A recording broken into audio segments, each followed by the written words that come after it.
Movies R J presenting alien covenant. कहानी शुरू होती है डेविड के साथ, जो अभी अभी एक्टिवेट हुआ है। डेविड को बनाने वाला व्यक्ति डेविड से कहता है, तुम्हें मैंने बनाया है, मैं तुम्हारा पिता हूं। डेविड पूछता है, और आपको किसने बनाया है? वो कहता है, मैं भी यही जानना चाहता हूं और मुझे इसमें तुम्हारी मदद चाहिए। अब स्टोरी शिफ्ट होती है आगे। कई सालों बाद सन 2104 में एक स्पेसशिप अंतरिक्ष में जाता हुआ दिखाया जाता है। इस शिप का नाम कोवेनेंट होता है।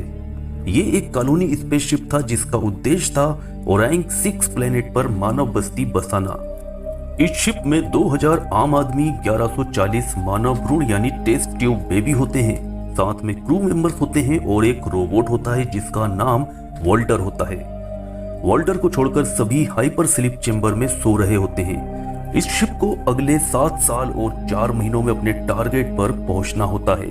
तभी एक दिन न्यूट्रिनो विस्फोट की शॉक वेव से शिप की सिस्टम क्रैश कर जाती है और स्लीपिंग चेंबर में सो रहे कुछ क्रू मेंबर्स उठ जाते हैं। कुछ चेंबर खुल जाते हैं और कुछ नहीं खुल पाते, और इन सब के बीच में शिप का कप्तान स्लीपिंग चेंबर में ही जलकर मर जाता है। शिप के अंदर आग लग जाती है जिसे वॉल्टर बुझा देता है। कैप्टन की मौत से उसकी पत्नी डेनियल को बहुत झटका लगता है, और अब क्रू डिसाइड करता है कि क्रिस ओरम को कोवेनेंट का कैप्टन बना दिया जाए। ओरम डिसाइड करता है कि हमें जल्द से जल्द सोलर पैनल को ठीक करना है जो शॉक वेव से खराब हुई है, और इस काम के लिए कुछ क्रू मेंबर स्पेस सूट पहनकर बाहर जाते हैं और सोलर प्लेट्स को ठीक करने लगते हैं। वहीं डेनियल शिप के अंदर काम कर रही होती है। वहां वो वॉल्टर से कहती है कि उसके पति का सपना था कि वो दोनों एक नए प्लैनेट पर जीवन की शुरुआत एक नया घर बनाकर करेंगे, लेकिन अब वो नहीं रहा। तो क्या तुम मेरी मदद करोगे नए प्लैनेट पर एक घर बनाने में? वॉल्टर कहता है, जी हाँ, मैं याद रखूंगा। स्पेसशिप की सोलर शीट्स को ठीक करने के बाद जब पायलट वापस आता है तो उसका सूट कुछ अजीब से सिग्नल रिसीव करता है। शिप में वापस आने के बाद ये सिग्नल को ठीक करके सुनते हैं और वो हैरान हो जाते हैं, क्योंकि ये सिग्नल एक फेमस गाना था जिसका नाम कंट्री रोड्स होता है। इस सिग्नल के सोर्स का पता लगाने पर उनको पता चलता है कि ये सिग्नल पास के ही एक प्लेनेट से आ रहे होते हैं जो जीवन के लिए भी उपयुक्त जगह है, और इस सिग्नल से पता चलता है कि वहां ऑलरेडी कोई रह रहा होता है। वैसे जिस प्लेनेट के लिए वो निकले थे वहां पहुंचने में अभी भी 7 साल से ज्यादा का समय लगने वाला था, जबकि ये प्लैनेट कुछ ही हफ्तों की दूरी पर होता है। ओरम को ये प्लैनेट मानव बस्ती के लिए सही लगता है। साथ ही पहले वाले कैप्टन के जिंदा जल जाने के बाद से कोई भी crew member hyper sleep chamber में जाने को तैयार नहीं था, लेकिन डेनियल इसका विरोध करती है। लेकिन कैप्टन ओरम उसकी बात को नजरअंदाज कर देता है और अपनी टीम के साथ उस प्लैनेट की जांच करने का फैसला लेता है। अब इस प्लैनेट के पास आने पर कोवेनेंट शिप पर पायलट के साथ 2 लोग रुकते हैं। बाकी सभी ड्रॉप शिप के साथ इस प्लैनेट पर जाते हैं। घनघोर बादलों को चीरते हुए ड्रॉप शिप प्लैनेट पर लैंड करता है। टीम बाहर जाती है। प्लैनेट पर काफी हरियाली, शुद्ध पानी होता है। उनको वहां गेहूं की फसल भी मिलती है, लेकिन कहीं भी जीवन का प्रमाण नहीं मिलता। एक मक्खी भी नहीं दिखाई देती। तब वो उस जगह के लिए निकलते हैं जहां से उनको सिग्नल मिला था। इनमें से 2 मिट्टी के सैंपल लेने के लिए वहीं रुक जाते हैं। थोड़ी देर बाद उनमें से एक टॉयलेट के लिए जाता है, जहां माइक्रोबैक्टीरिया उसके कान में घुसकर वहां से उसकी बॉडी में चला जाता है। बाकी की टीम सिग्नल का पीछा करते करते एक एलियन शिप के पास पहुंचती है, जहां उनको एक आईडी कार्ड मिलता है। ये कार्ड था डॉक्टर शॉ का। वॉल्टर बताता है, डॉक्टर एलिजाबेथ शॉ प्रोमेथियस की चीफ साइंटिस्ट थी और 10 साल पहले उनका शिप लापता हो गया था। डेनियल कहती है, आखिर ये यहाँ पहुंची कैसे? वैसे डॉक्टर शॉ और प्रोमेथियस शिप का क्या हुआ था, इसके बारे में कंप्लीट इंफॉर्मेशन के लिए आपको इस सीरीज का पहला पार्ट भी देखना चाहिए, जिसका वीडियो में ऑलरेडी अपलोड कर चुका हूं। अगर आपने अभी तक उस वीडियो को नहीं देखा है तो जरूर देखिएगा। डिस्क्रिप्शन में आपको उस वीडियो का लिंक मिल जाएगा। तो अब आगे अब दिखाया जाता है कि टीम उस एलियन शिप में आगे बढ़ती है और उनको सिग्नल भेजने का सोर्स भी मिल जाता है। यहाँ उनको कुछ बटन दिखाई देते हैं, जिनमें से एक बटन दबाते ही एक्स-रे प्रेजेंटेशन रिकॉर्डिंग शुरू हो जाती है, जिसमें डॉक्टर शॉ कुर्सी पर बैठे नजर आती है। दरअसल इस शिप को इस कुर्सी पर बैठकर ही चलाया जाता है। वहीं टॉयलेट जाने वाले व्यक्ति की तबीयत खराब होने लगती है। उसके साथ रुकी लेडी उसे ड्रॉप शिप में लेकर जाती है और बाकी की टीम को भी बताती है कि हम ड्रॉप शिप पर जा रहे हैं। इसकी तबीयत बहुत खराब हो गई है। ड्रॉप शिप में एक लेडी पायलट होती है, वो इन दोनों को मेडिकल रूम में पहुंचाती है। अब तक उसकी तबीयत बहुत ज्यादा खराब हो चुकी थी। उसकी पीठ में से नुकीले कांटे निकलने लगते हैं। ये देखकर ड्रॉप शिप पायलट डर जाती है और रूम के बाहर जाती है और दरवाजे को लॉक कर देती है। पहली महिला कहती है, मुझे बाहर निकालो। पायलट कहती है, नहीं निकाल सकती, नहीं तो इन्फेक्शन फैल जाएगा। पायलट बाकी की टीम को कॉल करती है और जल्दी आने के लिए कहती है।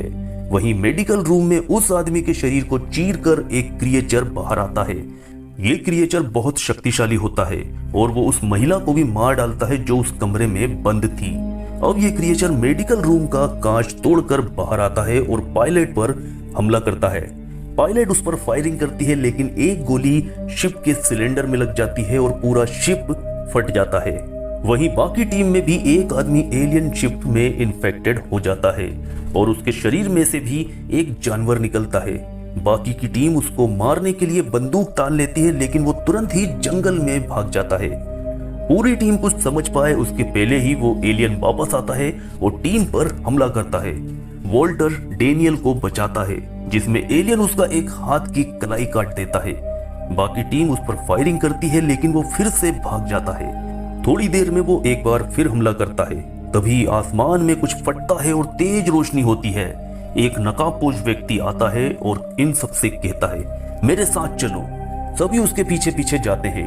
अनगिनत लाशों से भरे मैदान से होते हुए ये सभी एक मंदिर में पहुंचते हैं, जहां नकाबपोश उनको अपना परिचय देता है।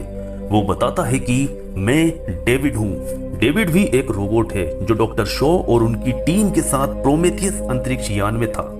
डेविड बताता है कि 10 साल पहले डॉक्टर शॉ और मैं इस प्लैनेट पर आए थे, तब हमारे शिप में कुछ घातक बैक्टीरिया भी थे और एक्सीडेंटली हमारा शिप क्रैश हो गया, जिसमें डॉक्टर शॉ मारी गई और ये बैक्टीरिया सभी जगह फैल गया, जिसका रिजल्ट आप सभी देख चुके हैं। वो बताता है बैक्टीरिया वनस्पति को छोड़कर सभी पर हमला करती है और पिछले 10 साल से मैं इस प्लैनेट पर फंसा हुआ हूँ। वैसे क्या हुआ था डॉक्टर शॉ और उसकी टीम के साथ, डिटेल में देखने के लिए प्रोमेथियस का वीडियो आपको डिस्क्रिप्शन में मिल जाएगा, आप उसको भी जरूर देखिएगा। अब कमरे से जाते जाते डेविड वॉल्टर को भाई कहता है, क्योंकि ये दोनों ही रोबोट हैं और इनकी शक्ल भी एक जैसी होती है। वॉल्टर डेविड के पास जाता है और दोनों एक दूसरे से बातचीत करते हैं। डेविड वॉल्टर को बताता है कि हमें बनाने वाले से मैं मिला हूँ, वो एक इंसान था और अपनी ही रचना से कमजोर भी। डेविड की बातों से लगता है कि वो खुद को इंसानों से अलग और बेहतर मानता है। वॉल्टर डेविड से कहता है, आप अपने बारे में ज्यादा सोचते हैं, इसलिए मनुष्यों ने अब ऐसे रोबोट बनाने चालू कर दिए हैं जो कम कॉम्प्लिकेटेड हो। डेविड कहता है, यानी ज्यादा गुलाम। डेविड वॉल्टर को वहां से दूसरी जगह लेकर जाता है जहां उसने डॉक्टर शॉ को दफनाया था।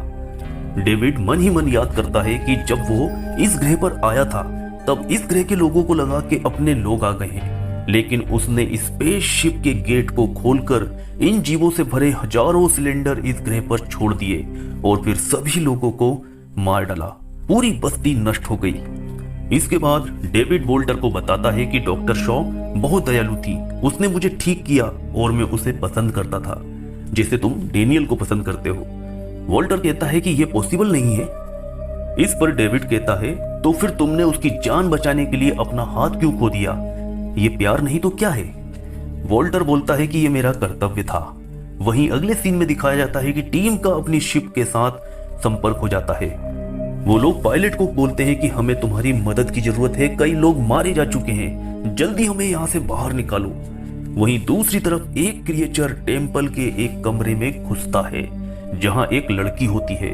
वो उसको भयानक मौत देता है और उसको खाता है। तभी डेविड वहां आ जाता है। वो उस एलियन क्रिएचर से बात करने की कोशिश करता है, लेकिन कैप्टन ओरम डेविड के पीछे गन लेकर आ जाता है।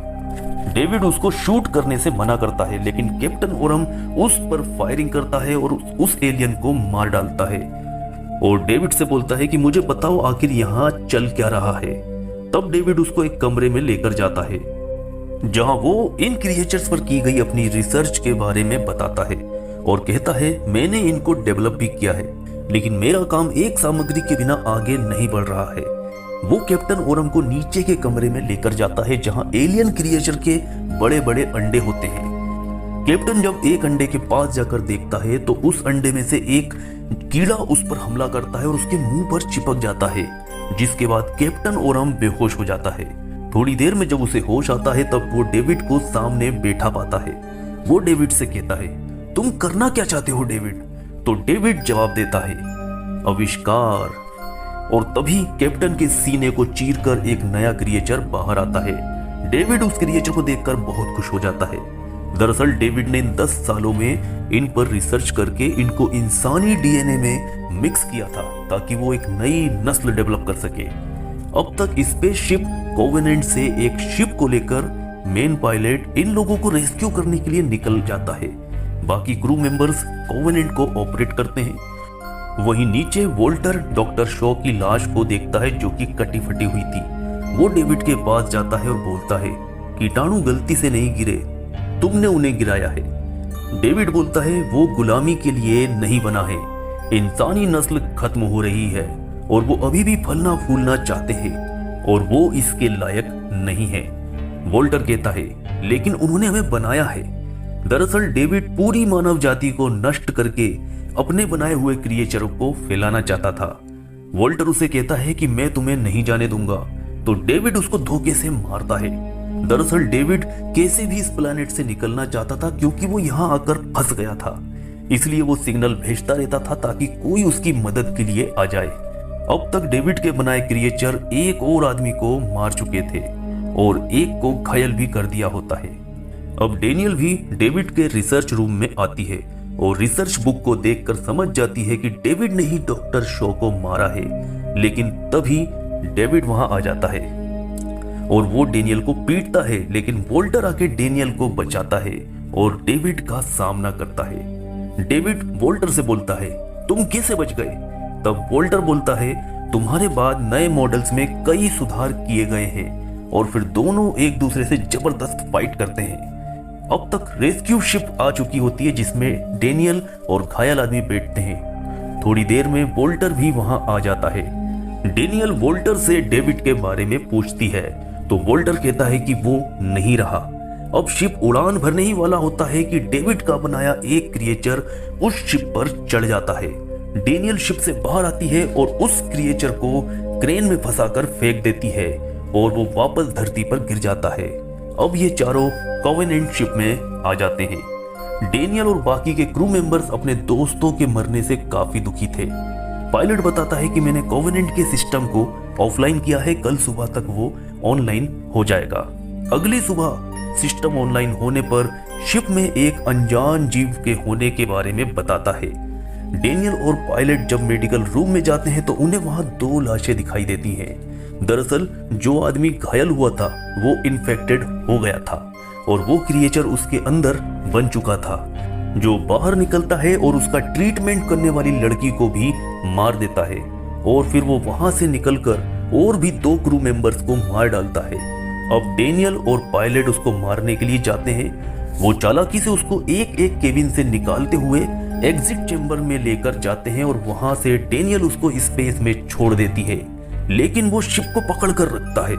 तब डेनियल एक नुकीले ट्रक के सामने खड़ी हो जाती है और वो क्रिएचर जैसे ही डेनियल पर हमला करता है वो बैठ जाती है, जिससे वो क्रिएचर उस नुकीले ट्रक में फंस जाता है और स्पेस में गिर जाता है। अब सब कुछ सही हो चुका होता है। कोवेनेंट ओराइन 6 की ओर जाता है, जहां पहुंचने में अभी उसे कई साल लगने थे, इसलिए पायलट और डेनियल वापस हाइपर स्लीप चेंबर में सोने जाते हैं। पहले पायलट और उसके बाद डेनियल अपने चेंबर में जाती है। सोने से पहले डेनियल वोल्टर से कहती है, वोल्टर, जब हम वहां पहुंचेंगे तो क्या तुम बनाने में मदद करोगे? वोल्टर कुछ समझ नहीं पाता। डेनियल आगे बोलती है, लेक के पास वाला केबिन? वोल्टर हल्का सा हाँ करता है।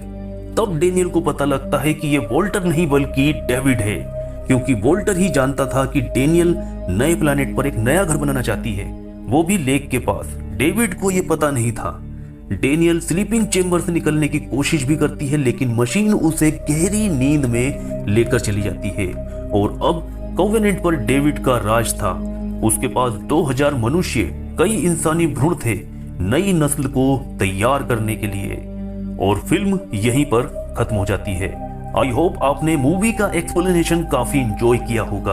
अगर पसंद आया है तो वीडियो को लाइक करना और चैनल को सब्सक्राइब भी कर लेना। Thanks for watching.